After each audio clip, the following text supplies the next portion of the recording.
This morning, a new showdown over culture wars in the classroom. Florida Governor Ron DeSantis has blocked an advanced placement class on African American studies.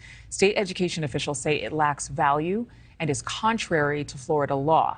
The College Board says it has spent 10 years crafting the course, focusing on literature, art, science, and other vital contributions and experiences of African Americans.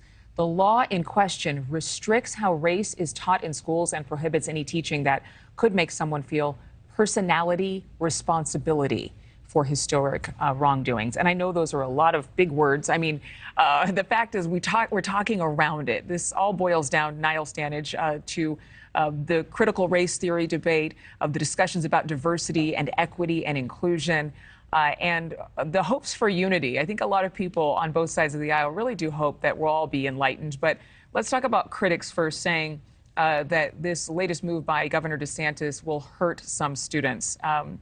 You know, is his plan here to completely revamp education in the state of Florida? His plan, I think, is to push back against things that he or his Board of Education deem unfair. Now, the problem is we don't know why they have made this finding.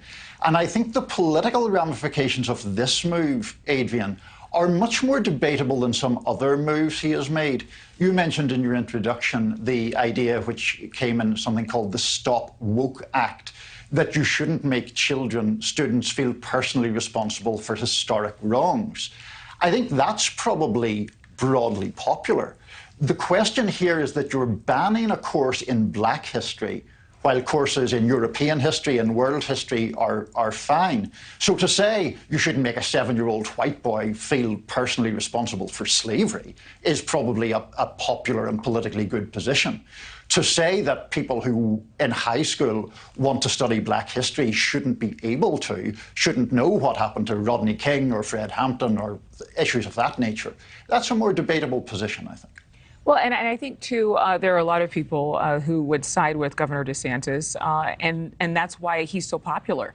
I mean, he is getting so much fuel from the GOP right now, from his base. And there are a lot of people moving to Florida who are moving there specifically because of some of the standards that he is espousing right now. In terms of other states, are they looking to do something like what is happening in Florida, where education is lacking any of the woke agenda, as DeSantis has called it, or trendy ideology?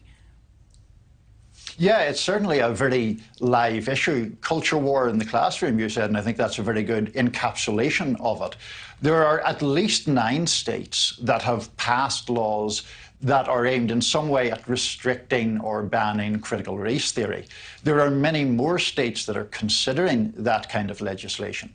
I do think that Republicans do see political advantage in this topic, dating back, I think, to a change that happened around the pandemic, actually, where there was so much education at home that parents were seeing what children were being taught, and clearly many more conservative-minded parents had real serious problems with that.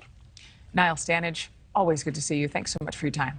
Thank you for watching. Go to newsnationnow.com to find NewsNation on your television provider. And don't forget to click the red subscribe button below to get more of NewsNation's fact-driven, unbiased coverage.